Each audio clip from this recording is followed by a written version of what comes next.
नमस्कार दोस्तों, स्वागत है आपका मैथ्सिको चैनल पे। दोस्तों, लाइव यूपीएससी 2021 के लिए घटना चक्र बुक से मूल विधि और संविधान के बहुत ही इंपॉर्टेंट क्वेश्चन का सीरीज चल रहा है और ये सीरीज आपका 5वां है और ये लाइव चल रहा है। रोज रात को लाइव 10 बजे होती है, आप सभी को पता होगा। और इसके पहले 1 से लेकर 4 सेट ऑलरेडी आ चुका है बहुत बहुत इंपॉर्टेंट क्वेश्चन के साथ, जहाँ से आपको बहुत सारे इंपॉर्टेंट क्वेश्चन कॉमन मिल जाएंगे। ये सेट 5 है। अगर आपने पहले वाला वीडियो नहीं देखा है तो अगर आप नीचे डिस्क्रिप्शन चेक करेंगे तो वहाँ पर आपको सारा लिंक मिल जाएगा, आप जरूर वहाँ से देख सकते हैं। तो घटना चक्र मूल विधि संविधान का बहुत इंपॉर्टेंट बुक है, वहाँ से मैं आपका सारा सेट करा रहा हूँ। ठीक है, तो वीडियो पसंद आए तो वीडियो को फटाफट जरूर लाइक कर देना। और क्वेश्चन को हम लोग बहुत ही जल्दी स्टार्ट कर रहे हैं।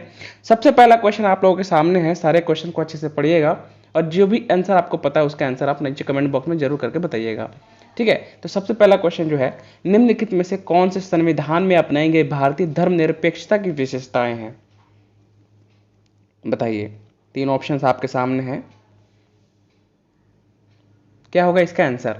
बहुत ही बेहतरीन तरीके से हम लोग देखेंगे, अच्छे से समझ में आ जाएगा आप सभी को। देखिए, सबसे पहले पॉइंट की बात करेंगे कि पहला पॉइंट क्या दिया हुआ है। धर्म एक व्यक्तिगत मामला है और इसमें राज्य का कोई हस्तक्षेप नहीं होता है। तो ये पॉइंट देखिए, हम बता रहे हैं धर्म यानी क्या होता है, रिलीजन। ठीक है, अगर स्टेट की बात करें, स्टेट जो है यहाँ पे रिलीजन में आपका हस्तक्षेप करता ही करता है, कहीं ना कहीं किसी इनडायरेक्टली करता है। ठीक है, तो ये जो है बिल्कुल ये गलत है। ठीक है, कि धर्मनिरपेक्षता की विशेषताएं क्या है? धर्मनिरपेक्षता मतलब क्या है कि कोई भी राज्य जो है हस्तक्षेप आप में नहीं करेगा। ठीक है, तो ये पॉइंट गलत है, क्लियर है। दूसरी बात जो बोली गई, किसी भी नागरिक को धर्म या जाति के आधार पर राज्य के किसी भी शैक्षणिक संस्थान में प्रवेश से वंचित नहीं किया जा सकता, यह बिल्कुल सही है। अगर आप किसी अन्य धर्म के हैं, कहीं और जाते हैं, जाति के हैं, तो आपको इस चीज में कोई हस्तक्षेप नहीं करेगा।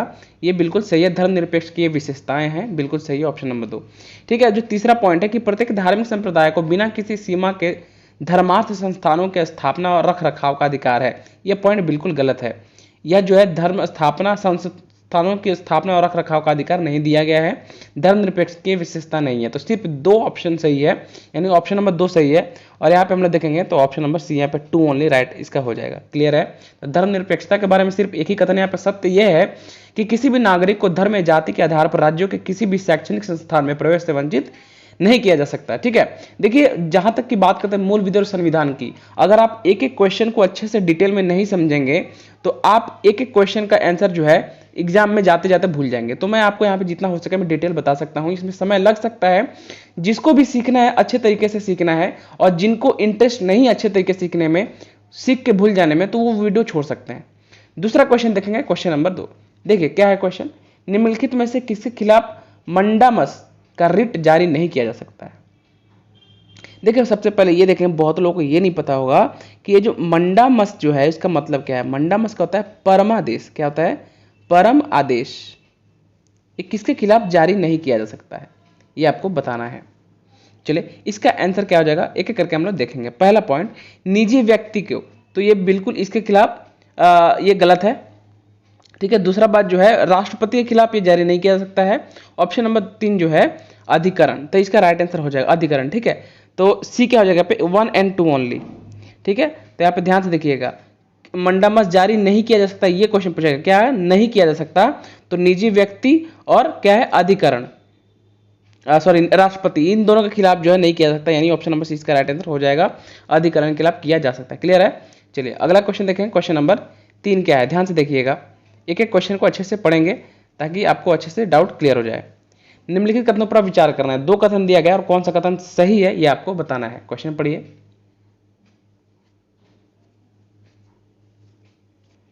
जो लोग भी चैनल पर नए हैं, चैनल को सब्सक्राइब कर लेना, और वीडियो को जितना आप लाइक करते हो बहुत अच्छा लगता है, और वीडियो को शेयर भी किया करिए आप, क्योंकि वीडियोस पे व्यूज़ कम आ रही हैं। वीडियो को शेयर करें। और मैथ और रीजनिंग की क्लासेस फिलहाल बंद कर दी गई हैं, इसलिए क्योंकि बहुत सारे स्टूडेंट को मैथ्स और रीजनिंग में इंटरेस्ट नहीं है। तो अगर आपको मैथ्स और रीजनिंग सीखना है तो क्लास स्टार्ट किया जाएगा, लेकिन उसके पहले आपको नीचे कमेंट में बताना है कि आपको मैथ और रीजनिंग सीखना है। अगर आपको सीखना है तो ही क्लास स्टार्ट किया जाएगा। चलिए, क्वेश्चन नंबर 3 का राइट आंसर क्या हो जाएगा? ऑप्शन इसका right answer option number B हो जाएगा, 2 ओनली। ध्यान से देखिएगा, कौन सा कथन सही है? किसी राज्य में राष्ट्रपति शासन रद्द करने के लिए संसदीय स्वीकृति की आवश्यकता होती है, ये बिल्कुल गलत है। राष्ट्रपति शासन रद्द करने के लिए संसदीय स्वीकृति की जरूरत नहीं पड़ती है। क्लियर है। दूसरी बात, 1978 के 44वें संविधान संशोधन ने राष्ट्रपति शासन की घोषणा का विस्तार करने के लिए संसद की शक्ति को रोक दिया। यह कथन बिल्कुल सही है। तो कौन सा सही है? सिर्फ कथन 2 सही है। ठीक है, ध्यान से देखिएगा। अगर हम चाहें, क्या हम चाहें, अगर हम चाहें कि जो राष्ट्रपति शासन होता है क्या होता है, इसके बारे में थोड़ा सा देख लेंगे, बहुत इंपॉर्टेंट है। राष्ट्रपति जो शासन होता है वो एक्सटेंड किया जा सकता है, बढ़ाया जा सकता है। कितने समय के लिए? तो टोटल 1 साल के लिए बढ़ाया जा सकता है। उसको भी 6 मंथ्स और 6 मंथ्स के इंटरवल पे हम लोग राष्ट्रपति शासन को एक्सटेंड कर सकते हैं, बढ़ा सकते हैं। क्लियर? ठीक है। रिसेंट में राष्ट्रपति शासन महाराष्ट्र में लगा होता है, आप सभी को पता है। अब देखो, ये जो राष्ट्रपति शासन हम लोग बढ़ाएंगे, एक्सटेंड करेंगे, उसका कुछ शर्त है। क्या है? कुछ शर्त है। उसके 2 शर्त हैं। पहला शर्त ये होना चाहिए कि राज्य में या राज्य में क्या होना चाहिए या देश में क्या होना चाहिए? नेशनल इमरजेंसी, राष्ट्रीय जो आपातकाल होना चाहिए वो होना चाहिए, नेशनल इमरजेंसी। ठीक है, नेशनल इमरजेंसी अगर है तो आप एक्सटेंड कर सकते हैं राष्ट्रपति शासन को।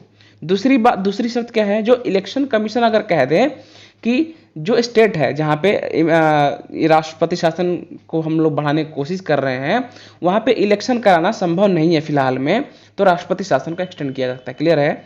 अगर इलेक्शन कमीशन यह कह दे कि इस राज्य में अभी फिलहाल जो है आपका इलेक्शन कराना पॉसिबल नहीं है, तो आप राष्ट्रपति शासन को एक्सटेंड कर सकते हैं। क्लियर है? तो 2 शर्तें ये होगी, तो अच्छी चीज़ है और बहुत इंपॉर्टेंट है। चलिए अगला क्वेश्चन देखते हैं। क्या है क्वेश्चन? ये निम्नलिखित बयानों पर विचार करने के लिए अदालतों की शक्ति के संदर्भ में बताइए कौन सा कथन सही है। सारे क्वेश्चन डिटेल में बताऊंगा, एक भी क्वेश्चन छूटेगा नहीं आपके एग्जाम्स में। ठीक है, तो जो भी दिल से पढ़ना चाहते हैं, यूपीएससी क्लियर करना चाहते हैं ना, तो वीडियो को लाइक करें और शेयर जरूर करें अपने दोस्तों के साथ। अगर आप यहाँ पे टाइम पास करने आए हैं और एक क्वेश्चन 2 क्वेश्चन देखने के बाद आपका पेट भर जाता है, मन भर जाता है, आप बोलते हैं आप बहुत पढ़ लिए, तो आप ये वीडियो तुरंत स्किप कर दें और दूसरे वीडियो जाकर देख सकते हैं। और जिनको ध्यान से पढ़ना है, एक एक क्वेश्चन अच्छे से सीखना है, तो वो वीडियो जरूर देखेंगे। क्वेश्चन नंबर 4, इसका राइट आंसर क्या हो जाएगा? ऑप्शन नंबर डी हो जाएगा। ना ही कथन 1 सही है और ना ही कथन 2 सही है। क्या है यहाँ पे कथन? ध्यान से देख लेंगे पहले। किसके बारे में? निम्नलिखित बयानों पर विचार करने के लिए अदालतों की शक्ति के संदर्भ में बताना है आपको। तो देखिए, संविधान सर्वोच्च न्यायालय, उच्च न्यायालय और जिला न्यायालय को लिखने की शक्ति प्रदान करता है। ठीक है, तो ये कथन गलत है। ये संविधान जो है सर्वोच्च न्यायालय, उच्च न्यायालय और जिला न्यायालय को लिखने की शक्ति प्रदान नहीं करता है। ये आर्टिकल किसके? देखो यहाँ पे सुप्रीम कोर्ट या हाई कोर्ट, ये होगा। अगर यहाँ पे जिला न्यायालय नहीं होता तो आंसर सही होता। ठीक है, तो सुप्रीम कोर्ट या हाई कोर्ट को है जो है इसकी अनुमति दी गई है। और ये कौन से आर्टिकल में बात कही गई? आर्टिकल 32 में ये बात कही गई, आर्टिकल 32 से रिलेटेड है। क्लियर है? चलिए दूसरा बात क्या है? अच्छा ठीक है, चलिए दूसरा बात क्या है कि सर्वोच्च न्यायालय न केवल मौलिक अधिकारों के प्रवर्तन के लिए बल्कि एक सामान्य कानूनी अधिकार के प्रवर्तन के लिए भी रिट जारी कर सकता है। तो देखो इसके बारे में ये कथन भी गलत है, ध्यान से देखिएगा, बहुत ही इंपॉर्टेंट क्वेश्चन है। एक तरफ हम लोग लिख लेंगे सुप्रीम कोर्ट और एक तरफ लिख देंगे हम लोग हाई कोर्ट। ठीक है, अब यहाँ पे दोनों डिफरेंस क्या है? सुप्रीम कोर्ट जो रिट जारी करता है, क्या जारी करता है? जो रिट जारी करता है वो क्या करता है? वो मान्य होता है, मैंडेटरी होता है। क्या होता है? मैंडेटरी होता है एकदम। ठीक है, और जो सुप्रीम कोर्ट जो अधिकार है उसका किसके रिलेटेड अधिकार है? फंडामेंटल राइट्स, मौलिक अधिकारों के लिए उसका ये करता है। और आमतौर पे ये सुप्रीम कोर्ट जो रिट जारी करता है वो आउटसाइड ऑफ इंडिया भी हो सकता है और इनसाइड इंडिया भी हो सकता है। हाई कोर्ट की बात करें तो इसका जो रिट जो जारी करता है वो ऑप्शनल होता है, वैकल्पिक होते हैं। ठीक है, नॉट मैंडेटरी। और यह इसका जो रिट है फंडामेंटल राइट पे अधिकार है इसका, और जो सामान्य लीगल राइट्स जो होते हैं उनके ऊपर भी है। और ये स्टेट में सिर्फ लागू कर सकता है। ठीक है, स्टेट में, आउटसाइड ऑफ इंडिया नहीं कर सकता। क्लियर है? तो ये 3-4 पॉइंट आपको याद रखना चाहिए, बहुत इंपॉर्टेंट पॉइंट है। अगला क्वेश्चन देखेंगे, क्वेश्चन नंबर 5। चलिए क्वेश्चन देखिए, यहाँ पे पहले क्वेश्चन पढ़िए। भारतीय स्वतंत्रता के संदर्भ में संविधान और उचित प्रतिबंधों के तहत भाषण और अभिव्यक्ति की स्वतंत्रता की गारंटी बताइए। क्या है इसका आंसर? बताइए। चलिए राइट आंसर इसका ऑप्शन नंबर बी हो जाएगा। सिर्फ यहाँ पे कथन 2 सही है। ठीक है, क्या कथन है? भारतीय स्वतंत्रता के संदर्भ में संविधान और उचित प्रतिबंधों के तहत भाषण और अभिव्यक्ति की स्वतंत्रता की गारंटी सार्वजनिक और निजी हित दोनों शामिल है। ठीक है, बहुत इंपॉर्टेंट क्वेश्चन। अगला क्वेश्चन देखेंगे, निम्नलिखित में से कौन गैर संवैधानिक निकाय है? गैर संवैधानिक निकाय यानी नॉन कॉन्स्टिट्यूशनल बॉडीज। बहुत इंपॉर्टेंट क्वेश्चन है आपके एग्जाम्स के लिए, बहुत ही ज्यादा। क्वेश्चन नंबर है आपका 6, बताइए। चलिए पहला देखेंगे हम लोग, ठीक है। सबसे पहले हम लोग देखिए राष्ट्रीय अनुसूचित जनजाति आयोग, ठीक है। ये क्या है, ये क्या है, ये गैर संवैधानिक निकाय नहीं है, ठीक है। ये यहाँ कहाँ ये मिलेगा आपको 338 के ए में मिलेगा, क्लियर है। दूसरा जो नीति आयोग और केंद्रीय जांच ब्यूरो, तो इसका राइट आंसर क्या हो जाएगा, right answer option number D हो जाएगा। 2 और 3 क्या है, सिर्फ निकाय नहीं है, गैर संवैधानिक निकाय नहीं है, क्लियर है। चलिए अगला क्वेश्चन देखेंगे, क्वेश्चन नंबर 7। क्वेश्चन पहले ध्यान से पढ़ेंगे फिर आपको मैं आंसर दिखाऊंगा। भारतीय संविधान के अनुच्छेद 19 के तहत गारंटीकृत स्वतंत्रता अभिव्यक्ति के दायरे में निम्नलिखित में से कौन सा है। चलिए एक एक करके देखेंगे। आपको मौन की स्वतंत्रता है, बिल्कुल सही है, कोई दिक्कत नहीं है, ठीक है। हड़ताल का अधिकार आपको नहीं दिया गया है, हड़ताल का अधिकार आपको नहीं दिया गया आर्टिकल 19(8) के तहत, ठीक है। चलिए टेलीकास्ट का अधिकार बिल्कुल सही है, ये भी आपको दिया गया। और सरकारी गतिविधियों के बारे में जानने का अधिकार ये भी आपको दिया गया है। तो क्या नहीं दिया गया, हड़ताल का अधिकार नहीं दिया गया है। तो जहां पे 1, 3 और 4 होगा वही हमारा आंसर होगा। तो राइट आंसर इसका ऑप्शन नंबर ए है, क्लियर है, बहुत बढ़िया। चलिए जो फ्रीडम ऑफ प्रेस होता है, फ्रीडम ऑफ प्रेस, ठीक है, फ्रीडम ऑफ प्रेस, ये कौन से आर्टिकल से रिलेटेड है, तो आर्टिकल याद रखना, आर्टिकल 19 का एक, ठीक है, और ए भाग में। बहुत इंपॉर्टेंट क्वेश्चन है, ये भी आपके एग्जाम में पूछा जा रहा है। अगला क्वेश्चन देखेंगे, बेहतरीन तरीके से पढ़ाया जाएगा। रोज रात आपको 10 बजे लाइव आ जाना है, टेस्ट लगा लेना है, और वीडियो को लाइक करें ना करें, वीडियो को शेयर जरूर करें अपने दोस्तों के साथ, जो भी तैयारी कर रहे हैं उनको भी ये वीडियो मिल पाए, क्लियर है। चलिए अगला क्वेश्चन है क्वेश्चन नंबर 8। निम्नलिखित कथनों पर विचार करें, कौन सा कथन यहाँ पे सही है आपको बताना है। पहले कथन देखिएगा फिर आपको बताया जाएगा। देखो तो पहला कथन देखते हैं हम लोग, ठीक है, एक एक ध्यान से देखेंगे। भारत के नागरिक संघ और राज्य दोनों के प्रति निष्ठा रखते हैं और भारत में जन्म से केवल एक नागरिक राष्ट्रपति के पद के लिए पात्र हैं, ठीक है। तो यहाँ पे क्वेश्चन का जो आंसर हम लोग देखेंगे, ऑप्शन इसका राइट बी होगा। 2 सिर्फ सही है, बाकी गलत है। देखो यहाँ पे जो बोला कि the citizens of India owe allegiance to both the union and state, मतलब कहने का मतलब ये हुआ कि भारत में जो सिटीजनशिप है वो डुअल नहीं है, क्या है, सिंगल है, क्या है, सिंगल है। और यहाँ पे बोल रहा है दोनों, तो ये कथन गलत हो जाएगा। सिंगल सिटीजनशिप का प्रावधान है इंडिया में, क्लियर है। और दूसरी जो बात है कि भारत में जन्म से केवल एक नागरिक राष्ट्रपति के पद के लिए पात्र है, ये बिल्कुल सही है, ठीक है। अगर प्रेसिडेंट, आप एज ए प्रेसिडेंट इलेक्ट होना चाहते हैं, प्रेसिडेंट के पद पर खड़ा होना चाहते हैं, उम्मीदवार बनना चाहते हैं, तो उसके 2 कंडीशन ही है सिर्फ। आप भारत के नागरिक होना चाहिए, बाय बर्थ आप इंडियन होने चाहिए, या फिर आप नेशनलाइज्ड सिटीजन होना चाहिए, तभी आप प्रेसिडेंट के लिए उम्मीदवार बन सकते हैं। नेशनलाइज्ड सिटीजन होने में तभी होगा, क्लियर है। चलिए अगला क्वेश्चन देखेंगे। संविधान सभा के संबंध में निम्नलिखित में से कौन सा कथन सही है, ये आपको बताना है। चलिए बताइए, पहले आप ऑप्शन देखेंगे संविधान सभा के बारे में, यह है क्वेश्चन नंबर 9। सभी को कमेंट करना है कमेंट बॉक्स में। चलिए तो सबसे पहले मैं इसका आंसर बता देता हूं कि यहाँ पे जो सही होगा right answer option number C, सिर्फ 3 यहाँ पे सही है। ऑप्शन 3 जो है, कथन 3 जो सही है कि यह भारत की पहली संसद बन गई। देखो यह पूरी तरह से संप्रभु निकाय नहीं था, बिल्कुल गलत है ये, स्टार्टिंग से ही था, और यह लोगों द्वारा सीधे चुना गया था, तो ये भी उस समय जो है गलत है। तो कौन सा कथन यहाँ पे सही है पूछा गया, तो ऑप्शन नंबर 3 यहाँ पे सही है, क्लियर है। अगला क्वेश्चन देखेंगे, क्वेश्चन नंबर 10। यह क्वेश्चन नंबर 10, क्या कथन सुनेंगे, कथन बताइए, 2 कथन दिया गया, कौन सा सही है आपको बताना है। क्वेश्चन नंबर 10, चलिए तो इसका राइट आंसर हो जाएगा ऑप्शन नंबर डी, ना तो 1 सही है और ना ही 2 सही है, क्लियर है। अब देखिए इसका अगर आपको पीडीएफ चाहिए तो कहां से मिलेगा, नीचे दिया है व्हाट्सएप स्टडी ग्रुप का लिंक। आपको क्या करना है, मात्र 50 रुपये प्रति महीने का फीस होता है, पेमेंट करके आप ग्रुप को ज्वाइन कर सकते हैं और पीडीएफ और नोट्स ले सकते हैं। सबसे पहला कथन है कि संविधान में संशोधन करने के लिए संसद की शक्ति की कोई सीमा नहीं है, बिल्कुल गलत है।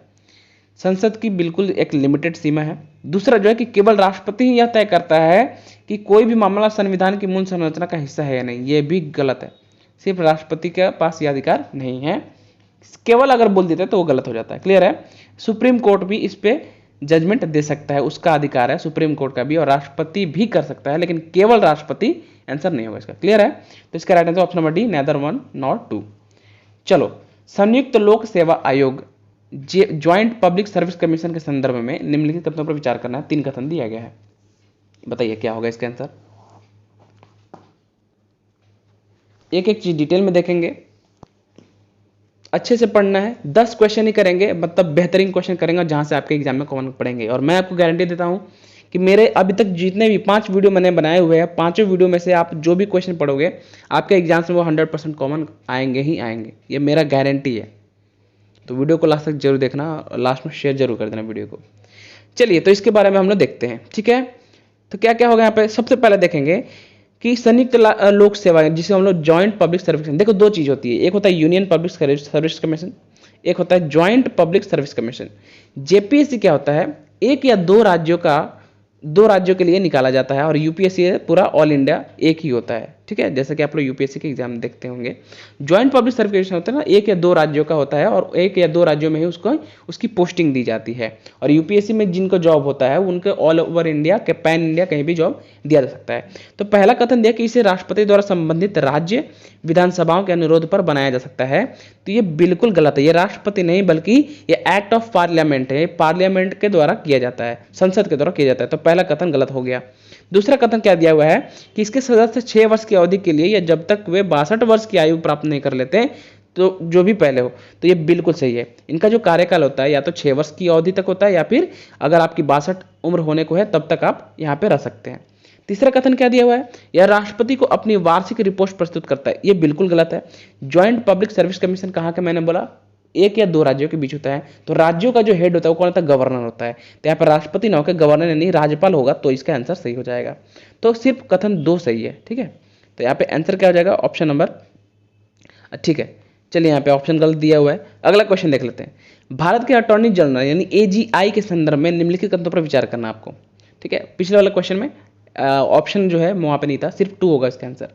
चलिए, इसका आंसर बताइए, यह है क्वेश्चन नंबर 12। बताइए क्या होगा इसका आंसर, अटॉर्नी जनरल के बारे में बताना है। चलिए, एक एक पॉइंट देखेंगे हम लोग। इसके पहले आपको मैं आंसर बता देता हूं। इसका आंसर होगा 1 और 3 ओनली, ठीक है। कथन 1 और 3 ही सही है इसके बारे में।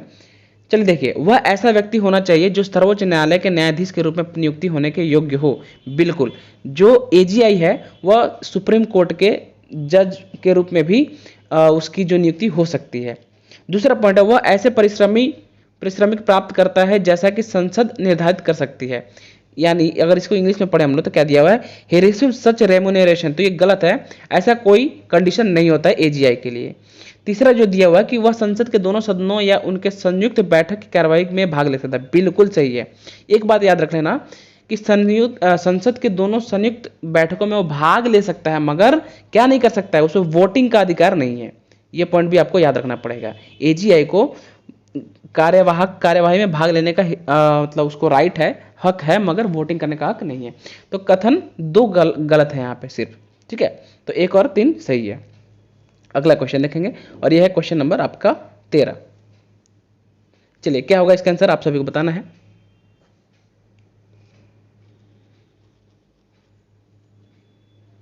बताइए,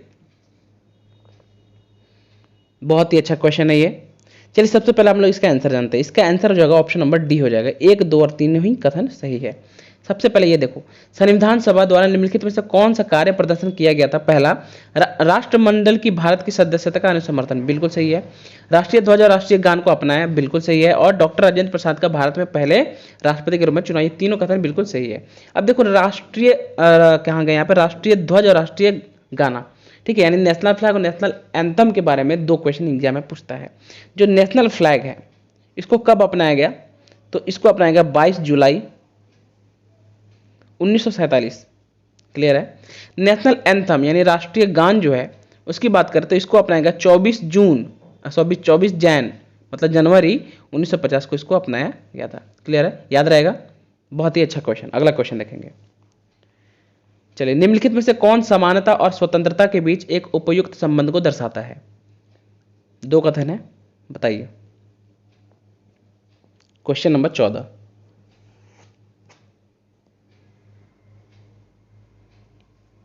चलिए, बिल्कुल सही। और इसका जो राइट आंसर हो जाएगा 1 और 2 दोनों ही सही है। कैसे सही है, ध्यान से देखेंगे। समानता और स्वतंत्रता के बीच उपयुक्त संबंध को दर्शाता है। बिना किसी समानता के स्वतंत्रता बहुतों को का वर्चस्व का निर्माण करेगी, बिल्कुल सही। और स्वतंत्रता के बिना समानता व्यक्तिगत पहल की मार देगी, ठीक है, बहुत इंपॉर्टेंट है। अगला क्वेश्चन, तो इसका आंसर क्या हो जाएगा, बोथ 1 और 2 जो है सही है। ठीक है, चलिए अगला क्वेश्चन, क्वेश्चन नंबर 15। निम्नलिखित युग्म पर विचार करना है आप सभी को, समिति के बारे में है, बहुत अच्छा क्वेश्चन है और ऐसे क्वेश्चन आपके एग्जाम में पूछा जाता है, युग्म दे दिया जाता है।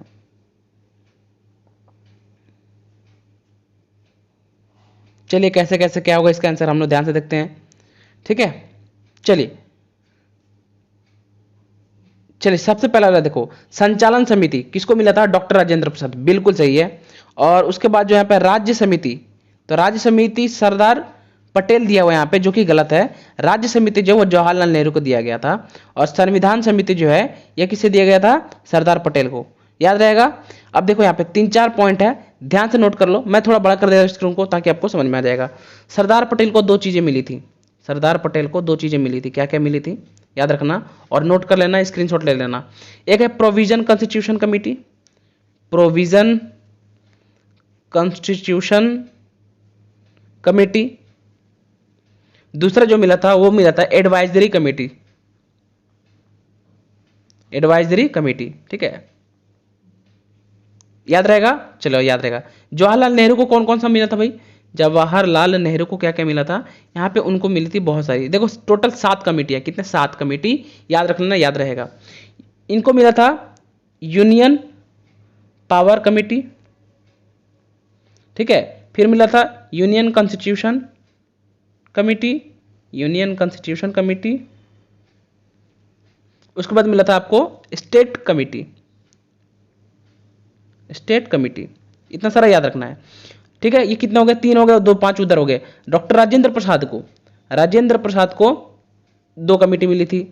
एक है rules of procedure, rules of procedure, ये कमेटी दी गई थी। और दूसरी दी गई थी स्टेटिंग कमेटी, स्टेटिंग कॉन्स्टिट्यूशन कमेटी। क्लियर है, तो ये 5-7 है टोटल, याद रख लेना किसको किसको मिला था, बार बार एग्जाम में पूछा जाता है आपके एग्जाम्स में। ठीक है, चलिए अगला क्वेश्चन देखते हैं, क्वेश्चन नंबर 16, बहुत ही इंपॉर्टेंट क्वेश्चन, बताइए इसको कैसे हम लोग करेंगे। चलिए, ये भी युग्म दिया हुआ है, एक आयोग है, निकाय, और ये फॉल्स, किसके अंदर क्या पड़ता है ये आपको बताना है। चलो सबसे पहला जो है देखेंगे, राष्ट्रीय अल्पसंख्यक के लिए कमीशन, उसका नाम क्या है, सामाजिक न्याय और अधिकारित्व मंत्रालय, ये बिल्कुल गलत है। राष्ट्रीय जो अल्पसंख्यक के लिए जो कमीशन बनाया है उसका नाम है माइनॉरिटी मिनिस्ट्री, क्या नाम है, माइनॉरिटी मिनिस्ट्री। ठीक है, दूसरा जो है राष्ट्रीय के महिलाओं के लिए कमीशन, तो महिला और बाल मंत्रालय, ये बिल्कुल सही है। राष्ट्र के अनुसूचित जनजाति के लिए कमीशन, तो जनजातीय मामलों में मंत्रालय, ये बिल्कुल सही है। तो गलत कौन सा है, एक गलत है और 2 और 3 सिर्फ सही है, यानी 2 और 3 ऑप्शन नंबर सी इसका राइट आंसर हो जाएगा। क्लियर है, चलिए अगला क्वेश्चन बढ़ेंगे, क्वेश्चन नंबर 17, ध्यान से देखेंगे वीडियो को लाइक और शेयर जरूर करेंगे। 1833 के चार्टर अधिनियम के कारण, ये 3 चीज दिया हुआ है, क्या होगा इसका सही आंसर बताइए। 1833 के चार्टर अधिनियम के कारण क्या है, चलिए सबसे पहले देखेंगे 1833 के चार्टर अधिनियम के कारण पहला जो है बॉम्बे और मद्रास के राज्यपालों की विधायी शक्तियों से वंचित करना, ये बिल्कुल सही है, ये हुआ था। दूसरा जो है ईस्ट इंडिया कंपनी के वाणिज्यिक और प्रशासनिक कार्यों के लिए अलग निकाय, तो ये गलत है। ठीक है, ये कब हुआ था, ये 1784 के पिट्स इंडिया एक्ट में हुआ था ये। ठीक है, 1833 के चार्टर अधिनियम में नहीं हुआ था, ध्यान रखना।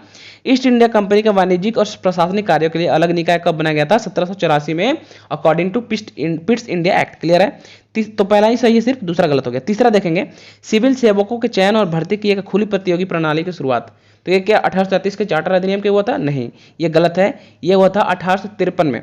कब हुआ था, 1853 में शुरुआत हुई थी इसकी, स्टार्ट किया गया था 1853 में, लेकिन इसका जो कोशिश अगर बात कर ले, हमने ट्राई कब हुआ था, तो 1833 में इसकी कोशिश हुई थी, लेकिन जब शुरुआत हुई थी तो 1853 में हुई थी। तो सिर्फ पहला सही है, 2 और 3 गलत है, तो इसका ओनली 1 ऑप्शन ए इसका राइट आंसर हो जाएगा। क्लियर है, अगला क्वेश्चन नंबर 18 देखेंगे, एक एक पॉइंट को अच्छे से नोट कर लेना। संविधान के अनुच्छेद 15 में यह प्रावधान है कि राज्य केवल आधार पर किसी भी नागरिक के साथ भेदभाव नहीं कर सकता है। इसमें बताइए क्या सही है क्या गलत है, किसके आधार पर, देखिए तो इसका आंसर होगा जाति के आधार पर, ठीक है, जन्म स्थान के आधार पर, और दूसरा है धर्म के आधार पर। यह क्या नहीं कर सकता है, राज्य केवल इन्हीं तीनों के आधार पर किसी भी नागरिक के साथ भेदभाव नहीं कर सकता, लेकिन जो भाषा है उसके आधार पर किया जाता है, क्योंकि आर्टिकल 15 में भाषा को लेकर कुछ भी नहीं कहा गया है। क्लियर है, याद रहेगा। तो इसका राइट आंसर का ऑप्शन नंबर सी हो जाएगा, 1, 2 एंड 4 के आधार पर वह कर सकते हैं। अगला क्वेश्चन नंबर 19 है। निम्नलिखित कथनों पर आपको विचार करना है, बताइए क्या होगा इसका आंसर। Question number 19।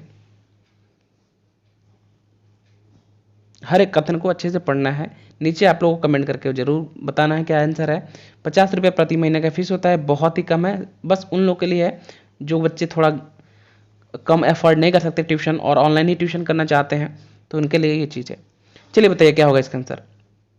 देखिए क्वेश्चन नंबर 19, इसका राइट आंसर क्या हो जाएगा, पहला ऑप्शन नंबर 2 ही होगा, सिर्फ 2 यहाँ पे सही है। क्या है देखो यहाँ पे, आपातकाल के दौरान भारत के संघीय ढांचे का एकात्मक में रूपांतरण जर्मनी के वीमर संविधान से लिया गया है। बिल्कुल सही है, सॉरी गलत है, या क्या है, वीमर के संविधान से नहीं लिया, जर्मनी के वीमर संविधान से नहीं लिया गया आपातकाल का। ठीक है, दूसरा जो है, आपातकाल के दौरान मौलिक अधिकारों का निलंबन भारतीय संविधान की एक अनुचित विशेषता है। बिल्कुल सही है।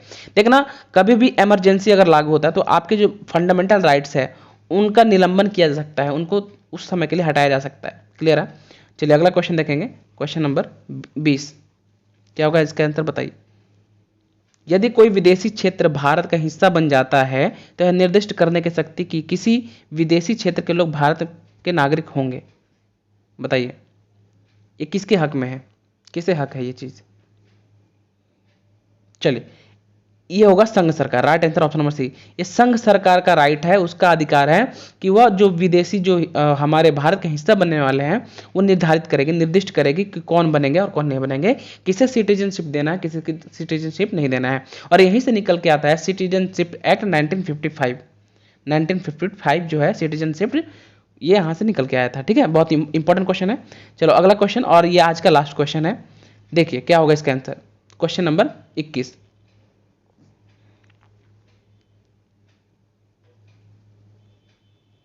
चलिए इसका आंसर हम लोग देखते हैं। इसका आंसर देखें यहाँ पे, पहला हम लोग देखेंगे कि भारतीय संविधानों के अनुच्छेद 1 के तहत अभिव्यक्ति भारत का संघ उन क्षेत्रों को शामिल करता है जो भविष्य में भारत प्राप्त कर सकता है। तो ये गलत है, जो प्राप्त कर सकता है वो भारत को नहीं पता है। तो भारत का संघ यानी राज्यों का संघ, अगर हम लोग राज्यों को इकट्ठा करेंगे तो भारत क्या है, राज्यों का संघ है, वो चीज कहा गया है। और यहाँ पे क्या बोला कि प्राप्त कर सकता है, तो ये चीज गलत हो गया। दूसरा बात करें, चलो ये गलत, भारत विदेशी क्षेत्रों को केवल कब्जे के जरिए हासिल कर सकता है, ये बिल्कुल सही है, ऑप्शन नंबर 2। ठीक है, तो इसका राइट आंसर क्या हो जाएगा, option number B, second only. तो ये था आज का सेशन। आई होप आप लोग को सेशन पसंद आया होगा। और ये भी जो भी है, अगर यहाँ पे आप लोग देख सकते हैं बहुत सारे और भी क्वेश्चंस हैं, आप इन लोग को क्या करना है, इसको आपको प्रैक्टिस करना है, ये आपको प्रैक्टिस के लिए दिया गया है। ठीक है, चलिए तो आई होप आप लोग को वीडियो पसंद आया। वीडियो पसंद आया तो फटाफट वीडियो को लाइक कर देंगे और अपने दोस्तों के साथ वीडियो को शेयर जरूर कर देंगे। जो लोग चैनल पर नए हैं चैनल को सब्सक्राइब जरूर करना। रोज रात को 10 बजे यहाँ पे आपके लिए लाइव टेस्ट होता है, तो जरूर टेस्ट लगाएं और वीडियो पे ढेर सारा प्यार बनाएं, वीडियो को शेयर करें ताकि वीडियो पे व्यूज आ सके। मिलते हैं अगले वीडियो में। Thank you again for watching this video.